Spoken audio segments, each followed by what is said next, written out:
Welcome to this week's episode of Everyday Thin Places. I'm Rachel Gallagher, and I'm an interfaith hospice chaplain. And I'm Elizabeth Ferrasso, and I'm a birth doula. And in each episode of Everyday Thin Places, we draw from our experiences supporting birthing people and dying people to explore with honesty, authenticity, and humor how we can all become more truly living people.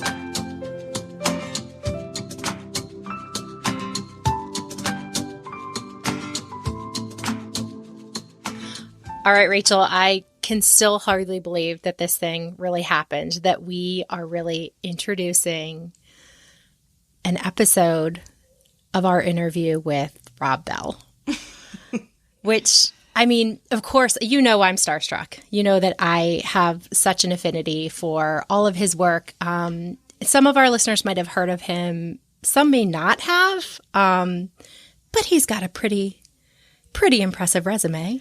Yeah, I mean, I would say we're in pretty good company since Rob Bell and Oprah are tight. He went on tour with Oprah because he's a best-selling author. So he just released his 11th book. Several of his books are New York Times bestsellers. This new book, Everything is Spiritual, is just so amazing in and of itself, but then to think about how that ties in with our podcast and the topics that we love exploring, it just made perfect sense to interview Rob Bell if we could get him. But he was in 2011, Time Magazine named him one of the 100 most influential people in the world. His podcast, little old podcast that was iTunes Best Podcast of 2015. We thought, and our hope was, if we really keep at this thing and we do a good job, we'll one day maybe we could have the chance to interview and have a conversation with Rob Bell. And so it's just still wild to us that we've had it. We had it. It happened. He showed up. He was really there. We should mention we had a little bit of technical challenges, which have a downside and an upside. The downside is that the audio quality is not as awesome as what we love and might have done the conversation justice. But the upside is that we have video because we use Zoom for this. So we have video that will be coming out later this week on our Facebook channel. But so we got to talk with Rob about his newest book, Everything is Spiritual, and we talked about a lot of things. It was a great conversation, a little bit longer than a lot of our episodes, but what a treat. What a delight. Yeah. One day is today. One day came. Yeah. For episode 21. So I guess what else can we say other than please enjoy this episode, number 21 of Everyday Thin Places, where we interview Rob Bell. Okay. This next sentence that is going to come out of my mouth is quite possibly one of the most absurdly wonderful things that I could possibly say. I just want to say welcome to Everyday Thin Places, Rob Bell. I don't know if you have any idea how, as I said, absurd this is. You are going to be episode number 21 of our little podcast. Our little old podcast. That we said when we started it, we're like, you know what, when we get 2 or 3 years into this and we get some traction, maybe one day we could get a conversation with Rob Bell. And this absurd thing happened that here we are today on October 9th talking to you. So we're so excited. We love your book. I love how it is a book about ideas, but a book of stories. And I think that it is a book for somebody who thinks they know everything about you and somebody who knows nothing about you. And so it's really a book for everybody, which is also the kind of podcast that we're trying to have a podcast for everybody. So we're just so happy to have you here today. Oh my goodness. That was the best intro ever. I'm so happy to be with you. Well, we are, like Elizabeth said, we're just overjoyed. And we both have read your most recent book, Everything is Spiritual, which I think I can speak for Elizabeth. We could call our podcast Everything is Spiritual and not change another thing about it. And it would work just perfectly. So you you said so many things in this book that are relevant to the conversations that we have every week and the conversations that we love to have with our listeners.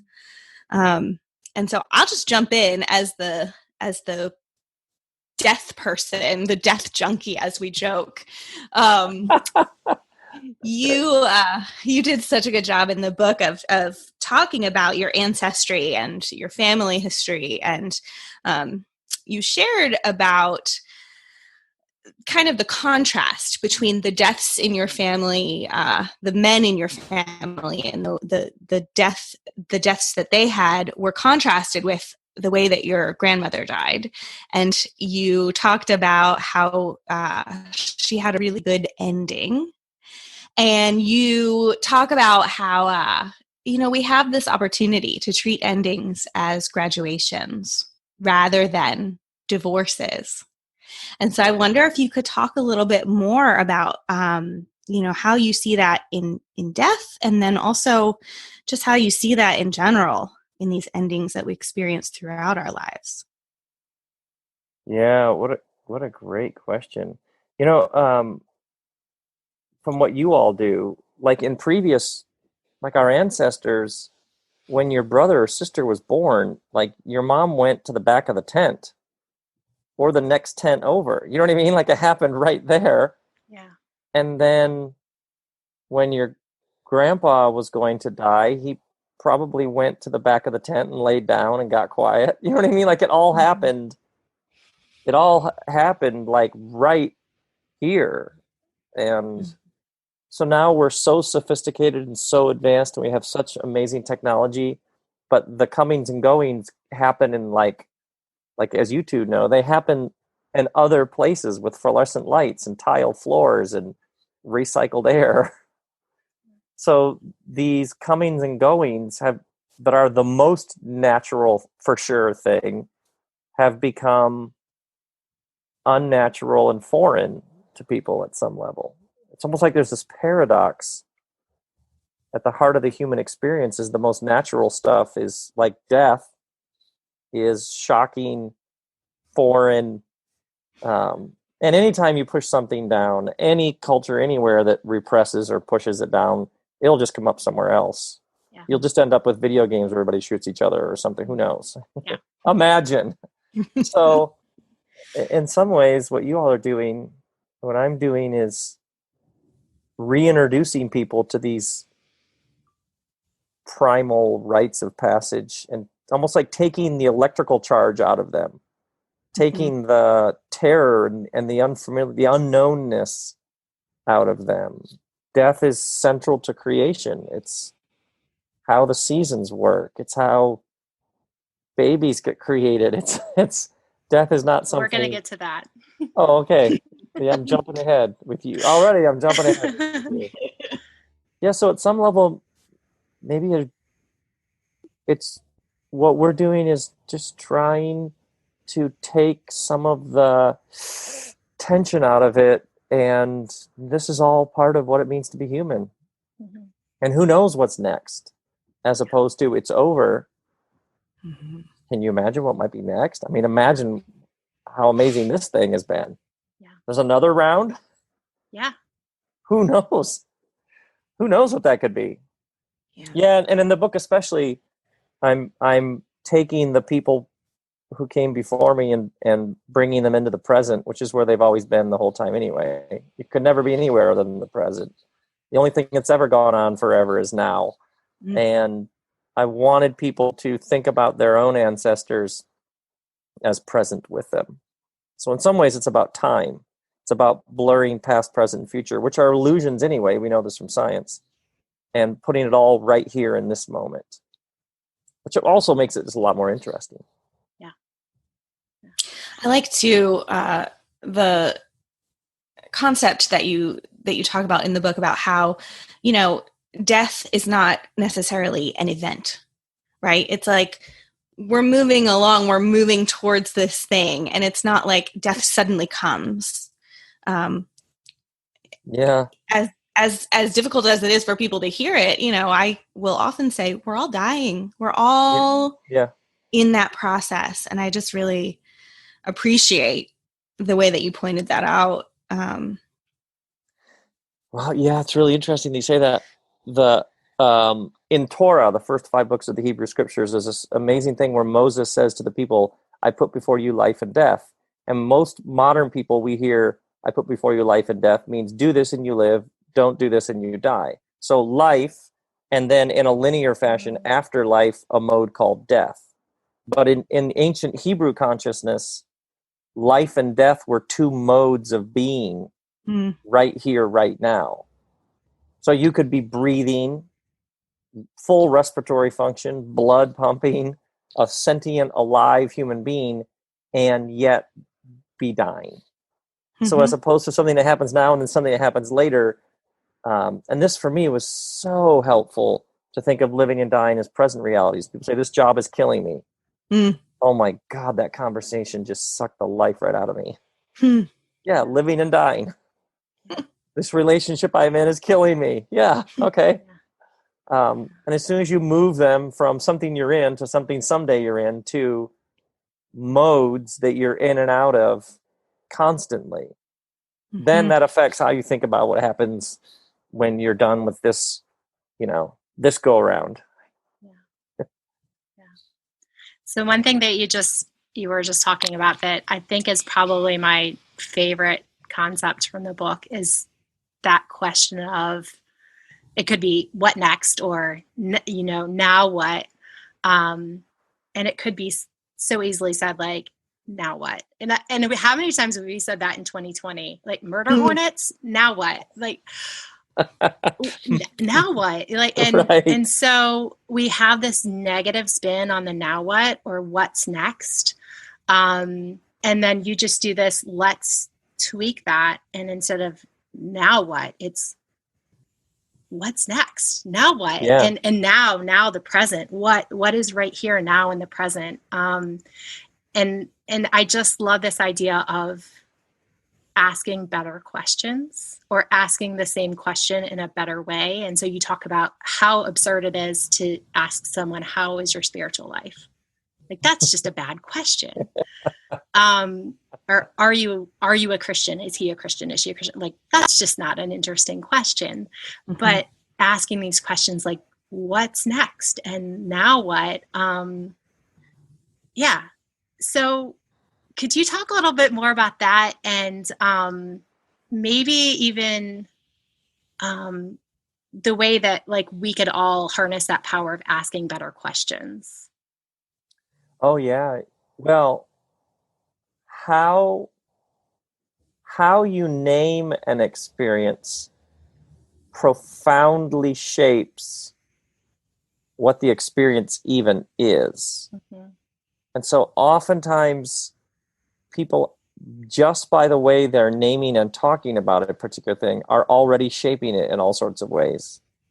I'm trying to think. I was talking to somebody recently who was like, well, and then I'll have to write that out. And you know how hard that is. Well, no. What if it's not?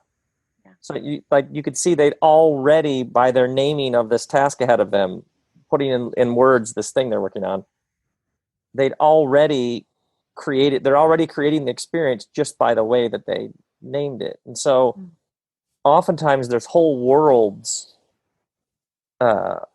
hidden within sentences. I met somebody recently who said, every generation needs to one up the generation before it, which sounds like, standard, like, good American wisdom or something. You want to do. I was like, well, that's interesting. Let's just talk about that for a minute. Let me say that sentence back to you and tell me how your body hears that. Yeah. Every generation needs to one up the generation before him. And it was great because this guy was like, ooh, tense. I was like, yeah. Tell me about the word. Okay, let me say the word one up. One up.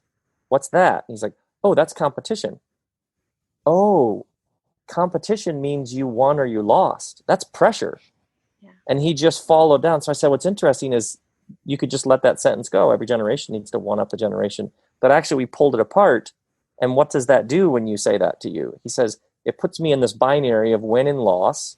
And that creates a sense of scarcity and pressure. And that kind of makes me miserable. Yeah. So I was like, well, what's a better way to say it? So then he like started working with it. Of course you want to give your kids more. All of a sudden now that's, of course you want to give your kids more. Has this open, loose, light, it has an element of play to it. So what happens is it's almost like you're building the musculature to spot the ways that you're naming things that aren't actually working for you. And that's a huge part of that with questions. You can go, now what? Murder hornets. Yeah. What in the world? Or now what? Yeah. Which has like a tone, like an expectancy, like an assumption that something interesting is coming.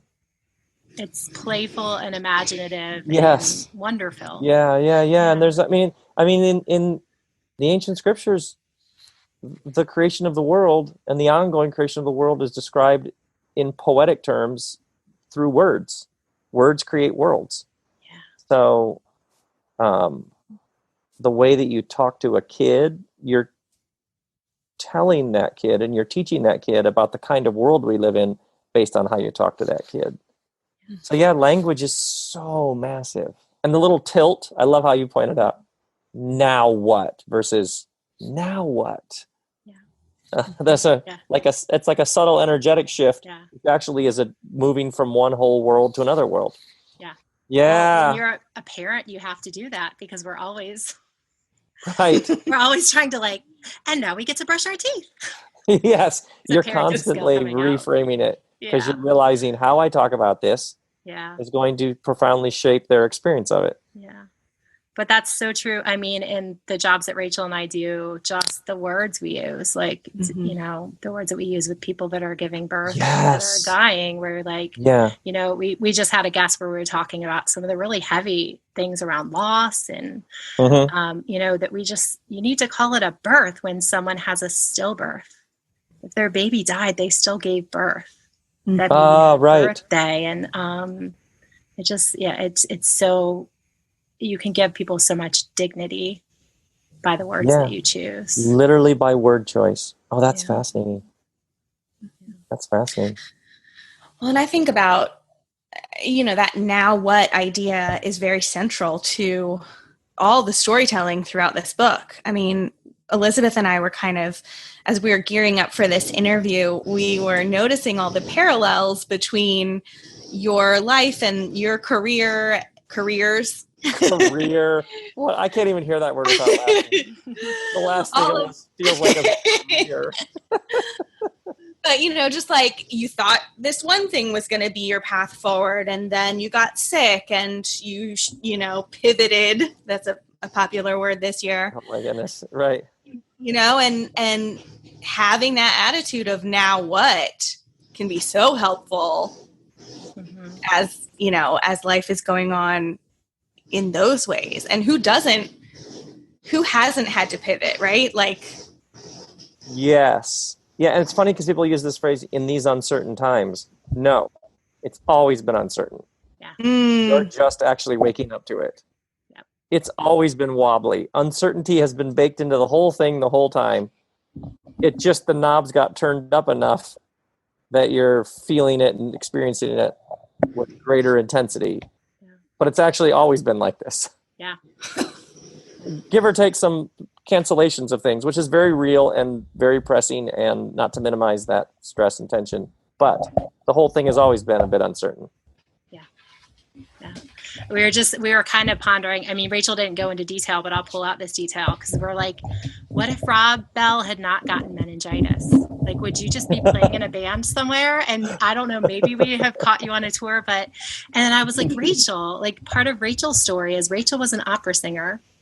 And then Rachel got cancer as a young 24. And, and so then she became a pastor, and now she's a chaplain, and such a weird path that life takes with these interruptions. And, so for Rachel to be the former pastor who's now a hospice chaplain, and for me to be the birth doula who got my whole world turned upside down just by having my own kids, and for you to not be in a band, but to be doing this wonderful work that you're doing, and for us to be having this conversation now is is so many interesting turns of all the possibilities that were there, all those births and deaths along the way. Absolutely. And the number of people over the years I've interacted with who are doing what they're doing. And when you say, well, how did that start? How did you get into that? Most of the time, something happened. Yeah. Some pain, some unexpected loss, something when I was younger, I'd be like, oh, this is interesting. It seems like a lot. But now I'm like, no, most of the time. Yeah. Something happened that you didn't plan that woke you up in some way to who you are and what you're here to do. Well, I don't know if this was in the book, but I know you talk about that sort of orientation, disorientation, reorientation. Yeah. And when you get to that reorientation, you can really celebrate that disorientation that was not much fun when you're going through it. Right. Where would I be without that? Even that feels counterintuitive to say. The number of people I've noticed about whatever they went through that was difficult, the word they want to use is grateful. It's on the tip of their tongue, but it feels so counterintuitive to be grateful for that. Yeah. And yet, if it wasn't for that, I wouldn't be here. Yeah, it's very strange how all this works. So I kind of said we were going to get to this because there's this this part of your book where I was listening to the audiobook, which means that other than if I had paid attention to how the time was running down, I might have known that we were near the end, but I'm picturing someone who has like the hard copy in their hand and they're like, there's only this many pages left. Like we're winding down. And like, you have like a pretty distinct quote too. Let me see if I can find where you say like, it's sort of like this nice wrap up of like, I figured out who I am. I'm Rob Bell. I create things. I help infect people with a sense of wonder, like tidy bow. And then you're like, but hold on, let's talk about human reproduction for Thank you. Second. Oh my goodness. I'm so happy that you want to talk about that in the book. Because it was my worlds colliding when I was like, I'm a little bit one of those, like, I phrase it as it's almost embarrassing how much I like Rob Bell. And so all of that I have of appreciation for your work, and then I hear the word cervix come out of your mouth into my ears, and I'm like, this is almost too much. So let's please talk about that. Well, originally this was my Everything is Spiritual, my third idea for Everything is Spiritual, and the first one began in the beginning. And the second one began in the beginning, and I knew, I have a third Everything Spiritual. When I was like, in the beginning, your parents had sex. Yeah. It's like, that's the third one. But the book, I was, I'm going to do a whole thing based on that. But it just kept falling flat, and I walked away from the book, and then I came back to it and typed this line. My grandmother used to keep cash in her bra, which was the first line. I was like, no, that's how the book starts.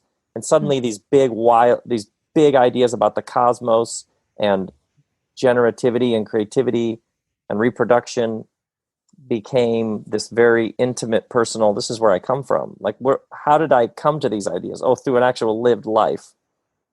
And there was this moment when I was like, but what if at the end of the book, just when it is time to like wrap it up, then suddenly it like took off in this giant unexpected swerve in another direction with your parents having sex. Yeah. And which thank you very much, because I was actually, my parents live in another state. I was at their house. There was only a single wall between me and my two parents when I heard you utter that phrase. So and then it became, that would be so great if it was like, okay, this is where the book ends. No. Now we're going to do this whole other thing that's going to sort of merge life and death. Yeah, which deserves its own book after this, probably. But yeah. I'm so glad. I love it that you want to talk about it. Said that, like, I really never thought of before is, here I am. Rachel's the death junkie. I'm the birth junkie. And I never have thought of the process of conception of being all of those millions of sperm cells having to die for that one to get to do that dance and become this person. I had this, I don't know why in all of my time, I've never thought to like question this before, but I just had this moment yesterday where I realized the word sacral, which is like the sacral chakra or the sacrum. I was like, wait, that kind of sounds like sacred. Like, I wonder if that, oh my goodness, like it's because they would in Greek, from a Greek origin, they would call that sacral bone the holy bone. And to think of this part, this sacral womb area, and also, with both male and female, I, think of it, the female part of this baby is going to grow in this holy place. And this, that we're all starting out in this sacred place. And even then I thought about, the word sacrifice. Like, I think of sacrifice as I got to give something up. I have to something I want is going to be put to death. But sacrifice means to give something holy. Yeah. And I'm like, my mind is blowing up thinking about the whole human reproduction and holiness and death being a really necessary part of new life. And it was all afresh because you took that nice little detour at the end. Right. And that a person's conception was engulfed in unrealized potential. Yeah. Like 250 million sperm that die. That's a bunch. That's hundreds of millions of could have beens. Yeah. So in life, then trying something doesn't work out. Lost a little money here. Yeah. Took that job, realized, that probably wasn't the best job. Yeah, of course. The very nature, or how many seeds does a tree produce, and then how few of those seeds actually produce new trees. Yeah. There's like a wanton, effusive overproductivity of creation in order to get just a few that actually do stick. Yeah. Which really frames our efforts in such a different way. Yeah. Well, I think the way that you say it is like it's all rigged in our favor. Every bit of it, every one of those little deaths, every one of those little disappointments, everything that doesn't come to fruition is in somehow still a gift and an opportunity and an invitation. Yeah, and it's all somehow part of how it works, which when you think about perfection, the idea that you nail it on the first try is so not how the universe seems to function. Yeah. Like it just throws a lot of things against the wall and see what sticks. Yeah. Very strange. Very, very strange. I'm so glad you appreciated that section. Yeah. And I'm a birth professional, so if you have my seal of approval, you definitely are getting the professionals excited about that. That's great. Yeah. Well, if our listeners haven't read or listened to the book, I think we're making a really good case for why they should, because if you enjoy this podcast, you're going to love this book. A little bit of a spoiler. I mean, we were into spoiler alert territory there for a minute. That's true. That's true. Now you know the ending. Yeah. There you go. But I've already read it twice. Like I listened to it and then I read it. So it's like it really is a gift that keeps giving. So I think even if people know they're going to have this fun little curveball at the end, I'll still read it again. Well, and I think, like we talked about, yes, we are living in what everyone's referring to as unprecedented times, but all of life, right? Like we are thrown curveballs throughout our lives, and we have to ask, now what? Now what? Over and over and over again. But particularly right now, people are probably looking for now what in a more collective way than ever. It does feel like we're drawn together by the challenges that we are facing collectively. And so I'm just curious to know from you, where are you finding hope these days? What are you seeing as the now what in your world right now? My wife Kristen and I talk about apocalyptic hope.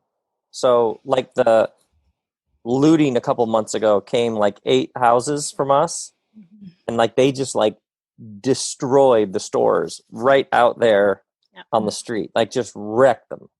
And so everything's boarded up out there. So it feels, the word that people use is apocalyptic. But the word apocalypse actually means to reveal or disclose. So when people talk about those very apocalyptic, what people mean in our world is an ending, like a whole thing crashing and ending. But apocalypse technically means a revealing or a disclosing of the truth. So a number of these massive systems and institutions are not serving everybody well. Healthcare, politics, economics, education, like a number of things that are here to serve us well aren't. There's a widening gap between rich and poor, like a massive widening gap. Like this system is skewed. So you can read these moments as an apocalypse, meaning it's over, what's happening, or the only way anything ever gets better is you have to have a full unmasking. You have to have a revealing and a disclosure. So literally in America, there is a political party that doesn't want more people to be voting. Because when more people vote, they lose. Mm-hmm. And this has always been like known, but now they're just saying it. Yeah. Which is maddening and infuriating, and you just want to like pull out all your hair. But we have to have it all get unmasked.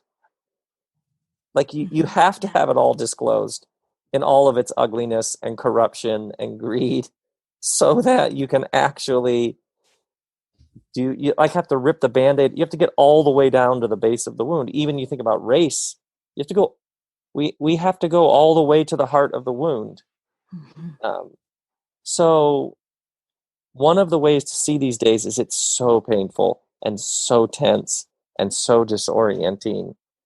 But if you look at the broad sweep of history, it's also how you get to the place where it's bad enough that there's imagination about we need to really redo this in a whole new way. And what's fascinating to me, like my kids, the fact that everything wouldn't be arranged around caring for the earth in a sustainable way is just inconceivable to them. Or that politicians would receive massive amounts of money from corporations, and then we would call this a representative democracy. Like that's just like ridiculous. Or to my daughter, who recently announced, she's 11, she's a strong, independent woman. Dad, I'm a strong, independent woman.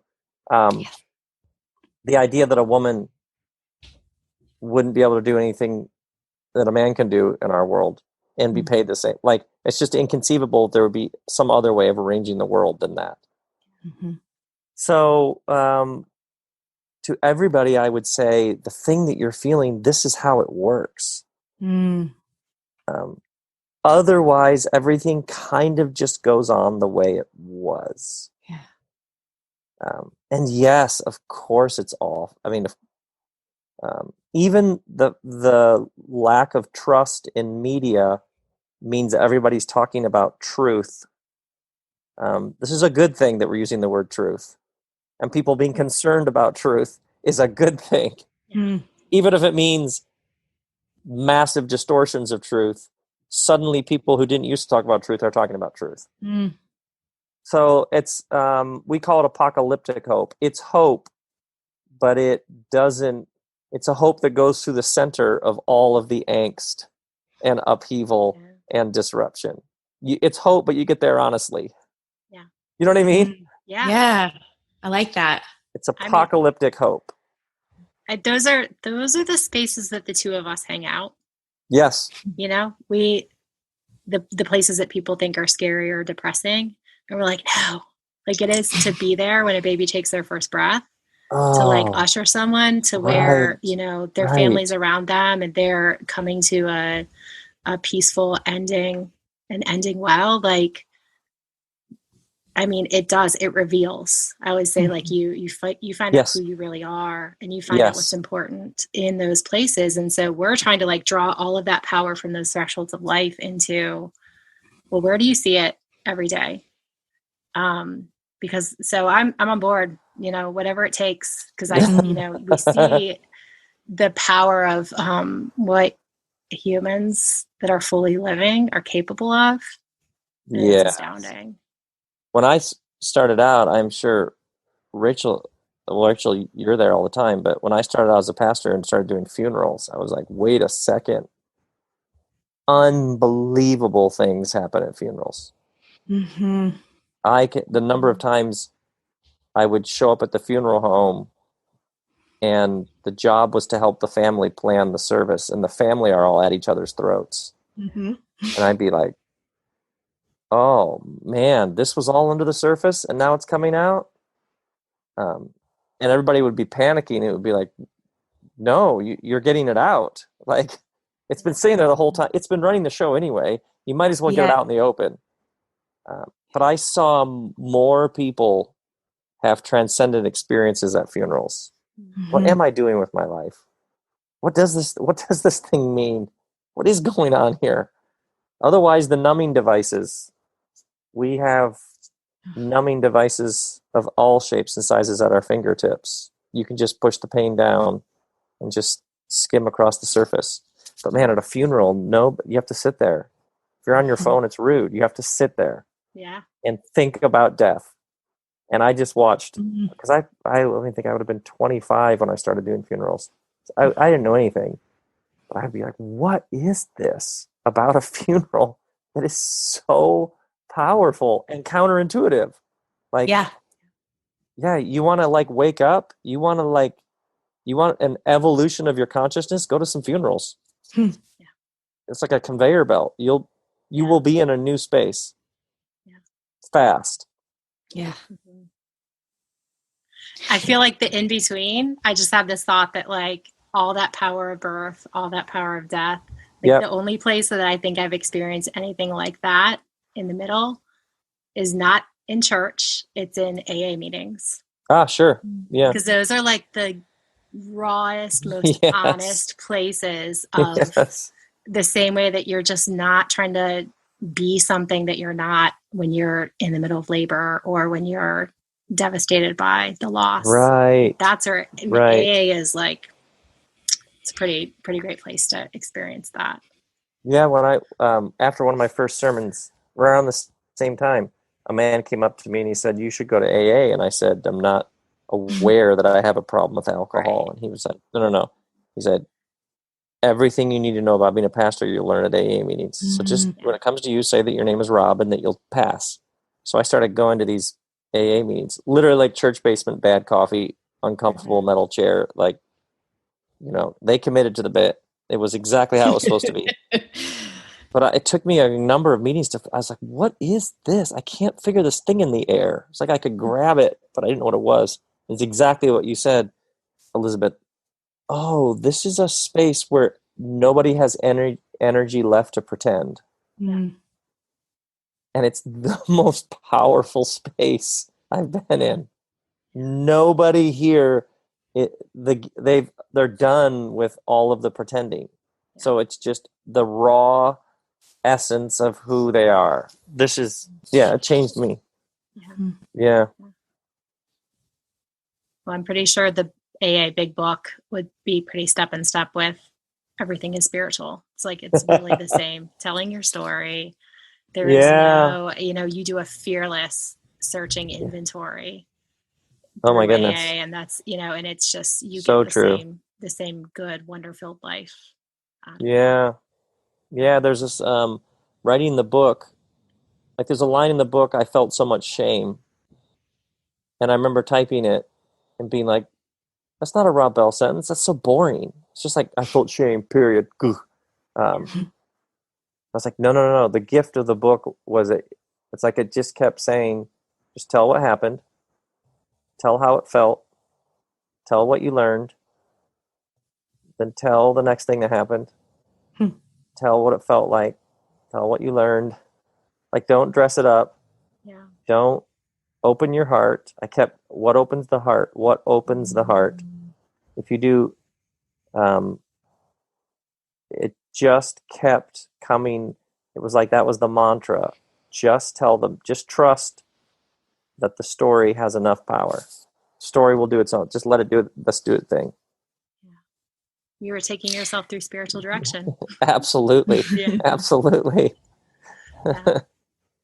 Well, I mean, I'm convinced, I'm sold as far as just really appreciating the things that you have to offer based on the questions you've asked and the story that you've experienced, the stories that you share. And there's this little odd phenomenon that I'm going to poke a little bit with this, because I have these times where I'm like, somebody's asking for a resource or I'm sharing something and I'm like, going to be like, Rob Bell has this. And I have this little bit, I almost need to apologize for the fact that you are a straight, white, cisgendered, able-bodied, financially secure, educated person. And so people could be like, oh, sure, Rob Bell can say everything is spiritual, but here I am. I don't think your book lets people out of that. I think that it really, really does speak to everyone.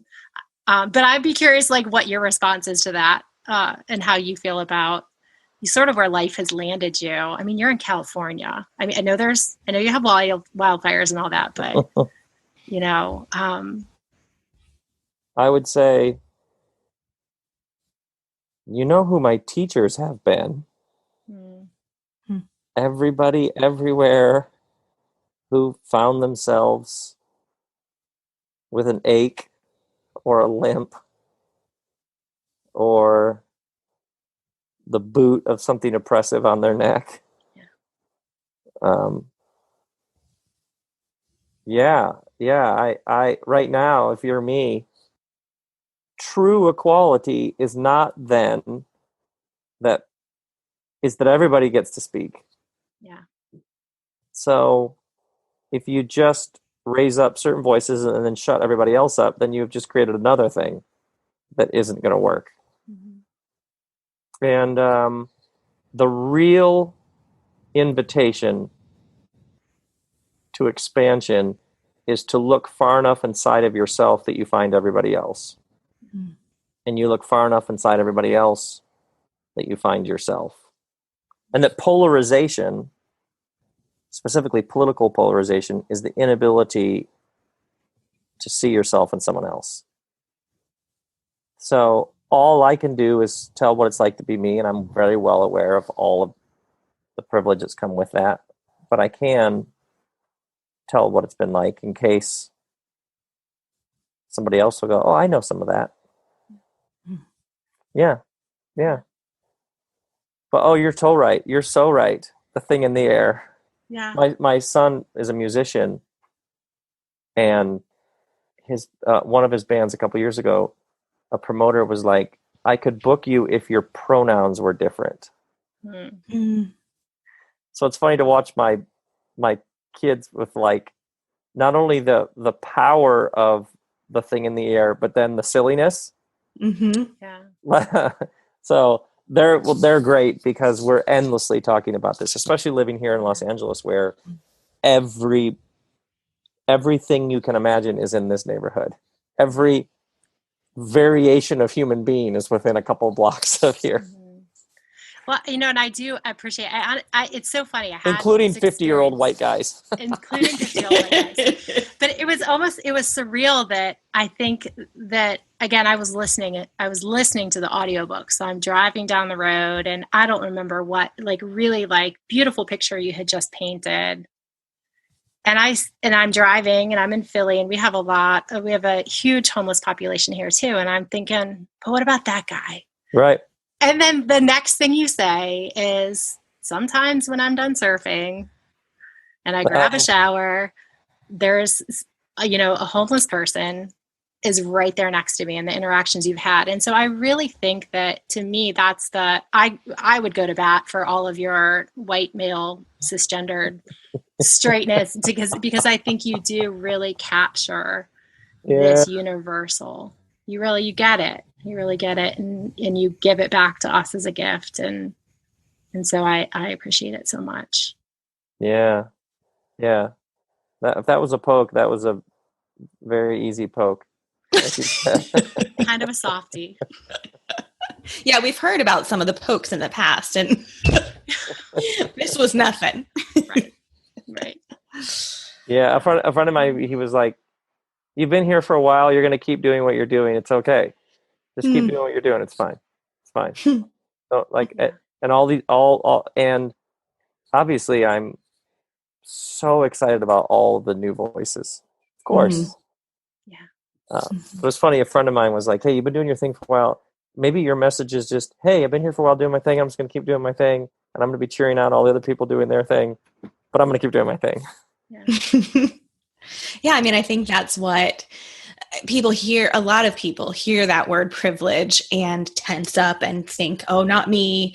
They have a negative reaction to it. And I think really what we are invited to do as people with privilege is to recognize it and to keep it moving, right? Like, Absolutely. not the way that things have been in the past, but let's harness that privilege and use it for good. Use it to elevate the voices of those who don't have it. Use it to speak that truth. You know, we're not trying to take away anybody's privilege. We're just saying, like, use it for good. Absolutely.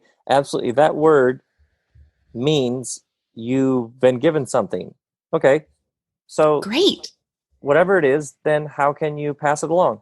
Yes. Share it. There's enough to go around. Yeah, which is where that's where all the joy and meaning and fun is anyway.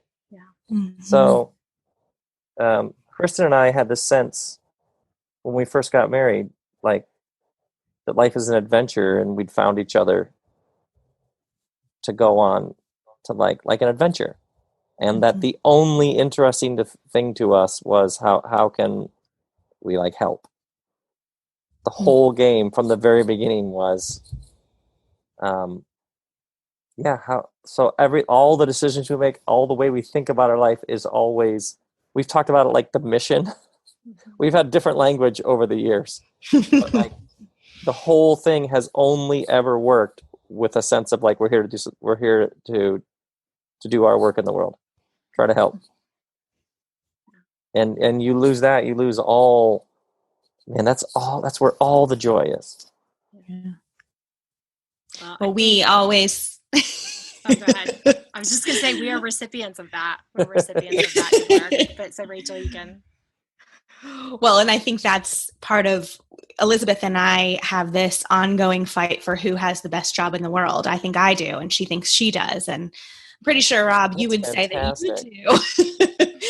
But I think that's why, you know, it's that attitude. That's why we feel that way, because we get to be involved in these huge moments in people's lives. We get to give, I mean, it is just such a privilege, the things that we get to be a part of, and to know that we are helping in some small way.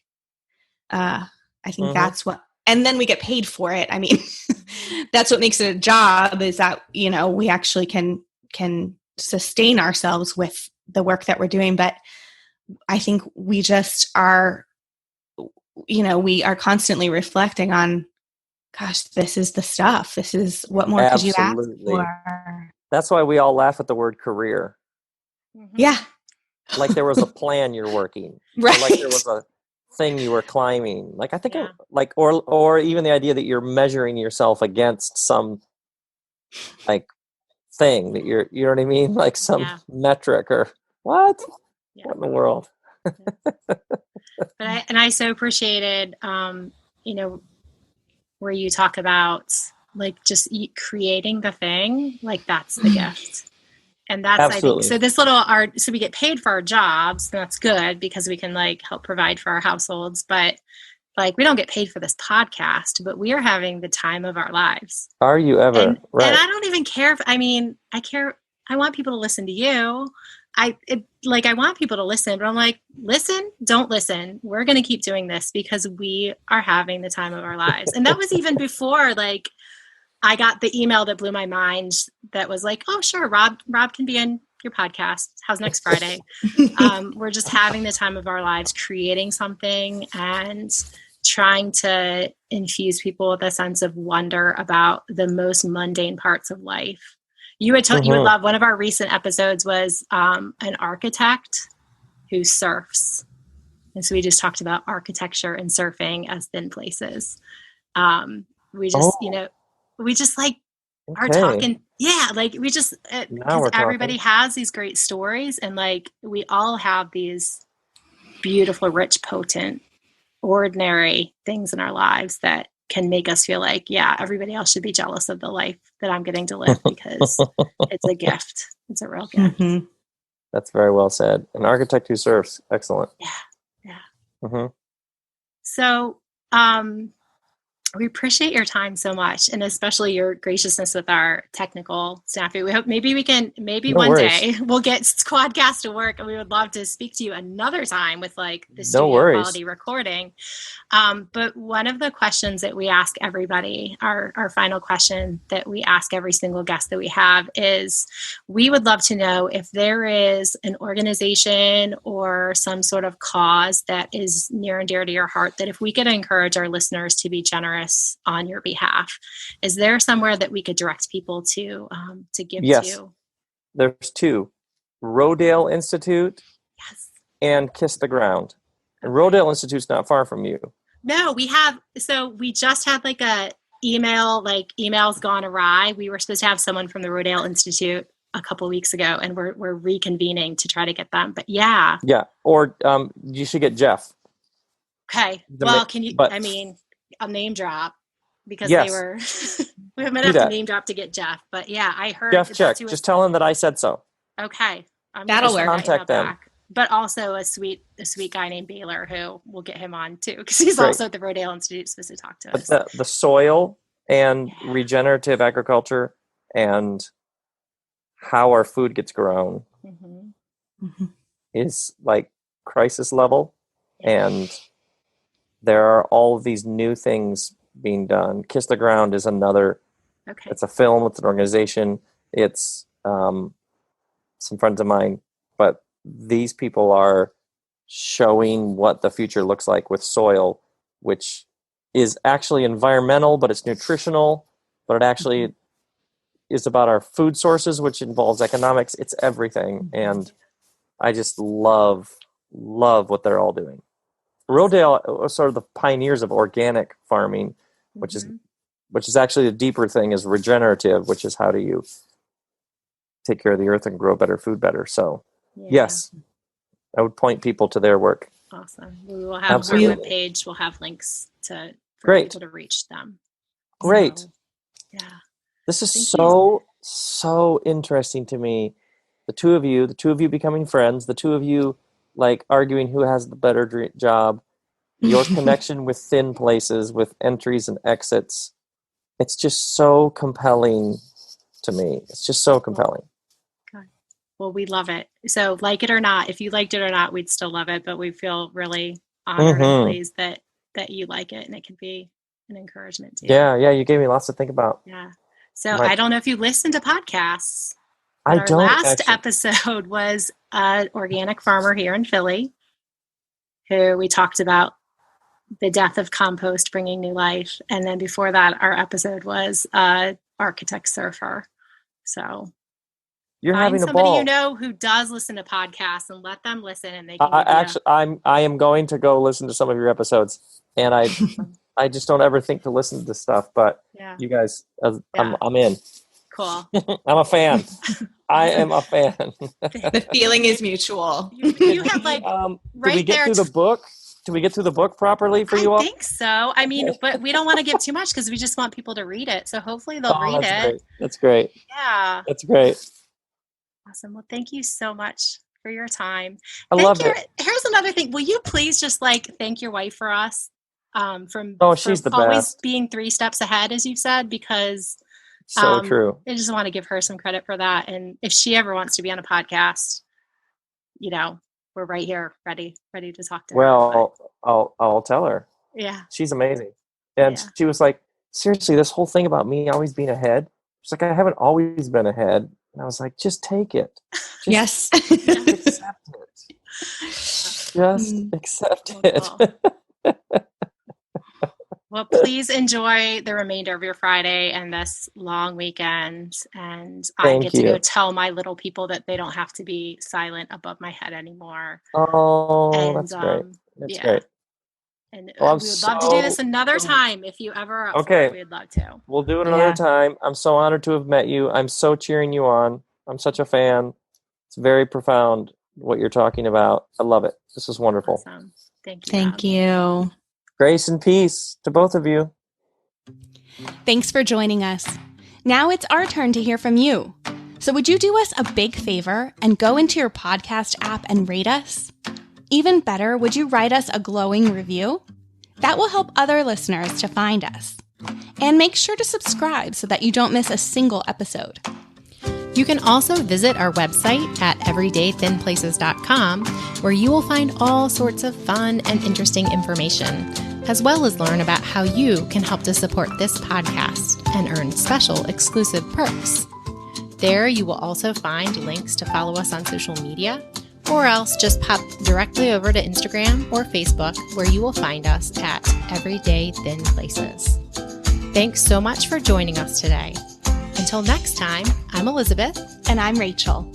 Bye.